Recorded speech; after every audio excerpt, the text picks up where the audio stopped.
Oh, this is a very heavy question.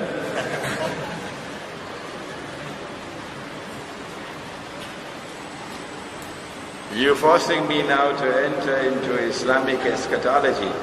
Yes. Or ilmu akhir zaman. I'm writing a book on Dajjal. But for the last year and a half, I've not written even one line.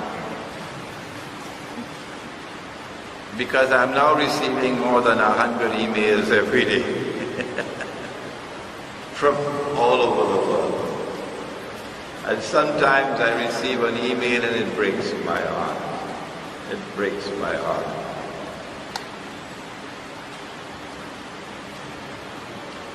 And so I'm not getting the time to write.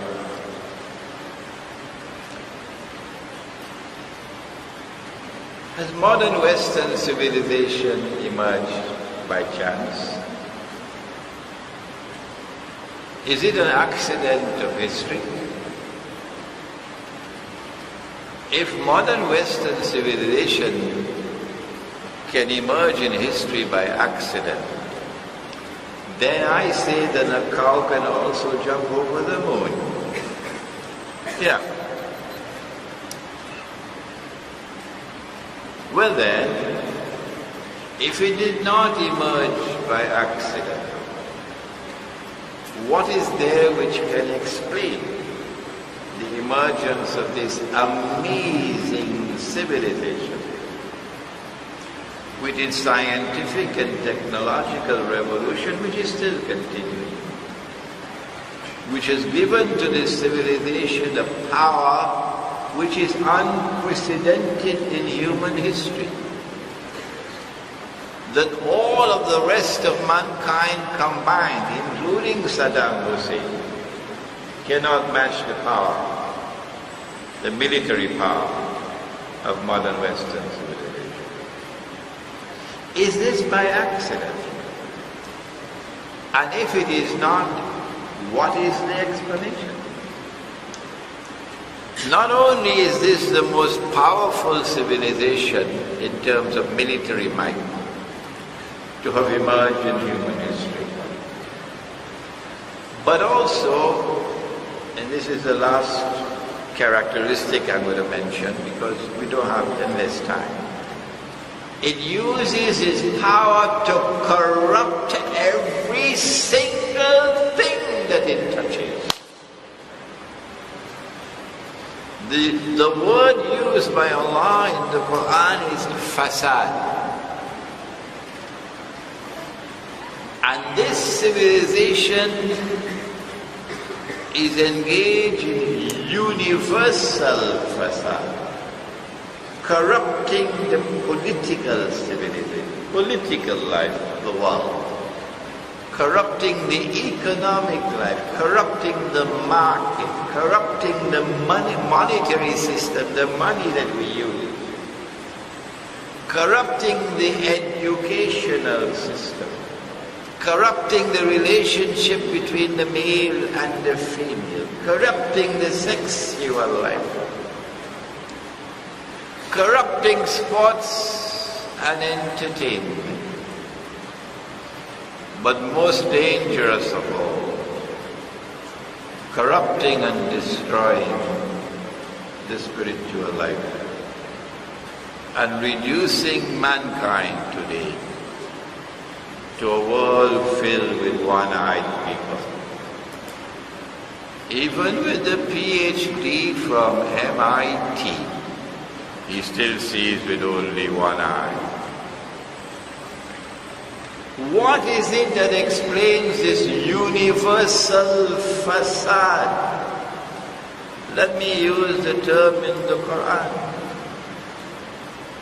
Did the Quran not say that it has come to explain all things?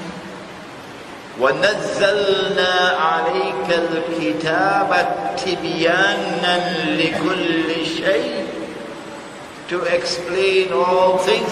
What is the explanation of the universal facade There are those who don't want to answer that question. Too loaded a question. There are those who, because of bad methodology in the study of Quran and Hadith, are incapable of answering that question correctly. But when you go to the Quran and to the Hadith, there's only one answer. إن يأجوج ومأجوج مفسدون في الأرض. إن يأجوج ومأجوج مفسدون في الأرض. The universal facade that we have in the world today is explained in the Quran. It's coming from Ya'juj and Ma'juj, Gog and Magog. Nobody teaches that subject today. Nope. I've been teaching it for 20 years. As a voice crying in the wilderness. They laughed at me for 20 years, but they're not laughing today anymore. No. Praise be to Allah. I held myself, I held my guns, I didn't back out. Laugh as much as you want. I'm not going to stop. And I wrote my book on Gog and Magog, alhamdulillah. And with Gog and Magog is Dajjal. Modern Western civilization is Dajjal's most magnificent creation. If you can't understand that, too bad for you. And Dajjal is using modern Western civilization to achieve his goal. And his goal is to rule the world from Jerusalem. And then to declare that I am al-Masih, the Messiah. And all the one-eyed people will accept him as the Messiah. And when that is finished, he'll rub his hands and say, mission accomplished. And then Allah will send the true Messiah. But it will be too late for Islamic scholarship at that time. That's my answer to you. Any other questions? Yes.